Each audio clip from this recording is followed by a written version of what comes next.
سلام بینندگان عزیز. مفسر زبردست رینگ های خونین نظام تقدیم می کند. بله، این شما و روند دیگه ای از مشتنی علی گدا و اکبر کوسه بر روی رینگ خبرگان. That is one of the most exciting first rounds I think we've seen in a long time. میریم که داشته باشیم تازه ترین مشت اکبر کوسه به فک علی گدا رو طبق معمول کوسه 7 خط مشتشو پیچیده لای پنبه تا صدا نداشته باشه اما درد داشته باشه. خبرگان رهبری پس از امام راحل مجتهدی بزرگ و آگاه به مسائل زمان را با مسئولیت‌های بزرگی که در قبل و بعد از انقلاب به عهده داشتند انتخاب نمود که تبلور اون در جامعه مردم سالاری پاسداری از رأی مردم بود که فرمودن رأی مردم حق الناس است. دیدی؟ اول علی گدا رو میبره بالا، بعد با ملاج میکودش رو زمین. میگه یادت باشه این خبرگان بود که به ریاست من یعنی اکبر کوسه امامه گشاد ولایت رو سر تو گذاشت.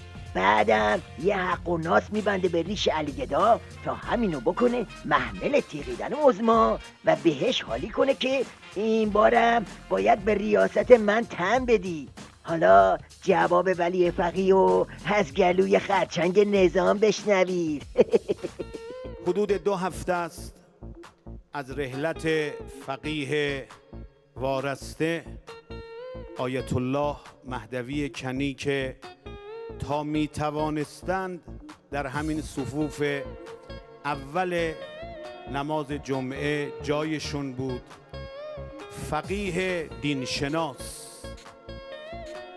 فقیهی که از پیشگامان مبارزه بود، از پیشگامان مبارزه و جهاد و خستگی ناپذیر. بعدم که انقلاب پیروز شد هر جا حضورش را انقلاب می‌طلبید با افتخار حاضر بود. از ریاست کمیته های انقلاب گرفته تا ریاست مجلس خبرگان رهبری، فقیهی که استاد اخلاقی که ریاست عوضش نکرد، ولایی بود و تا پایان عمر ولایی ماند. بله، باد کردن جنازه مهدوی کنی واسه اینه که به کوسه بفهمونه اگه میخوای بری تو رأس خبرگان باید ولایی باشی، تا پایان عمرم باید ولایی باشی.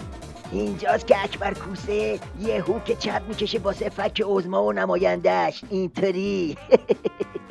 نامه به هاشمی رفسنجانی، شیخ الرئیس دانشگاه آزاد اسلامی و یار صدیق و با وفای امام.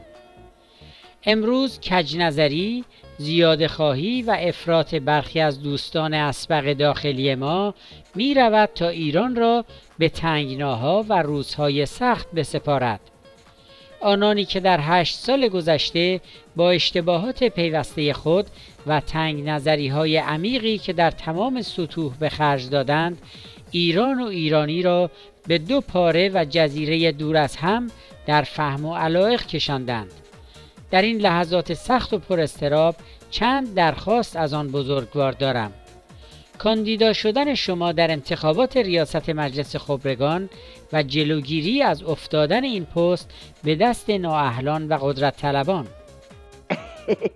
القصه مثل همیشه دعوا بر سر لحاف ملاست. اکبر کوسه میخواد بعد از ریاست جمهوری خبرگانم قبضه کنه تا به علی گدا بگه انا شریک. علی گدا هم با گرو گرفتن بچه کوسه یعنی همون نیمه دنبال پس دادن اکبر شاه و پیش بردن خط خودشه. هر کدومشونم فکر میکنن خط خودشون نظام و نجات میده. ببین جفتشونم ول معطلن، بالا برن پایین بیان حرف موشکاف 1 کلمه است: فینیش.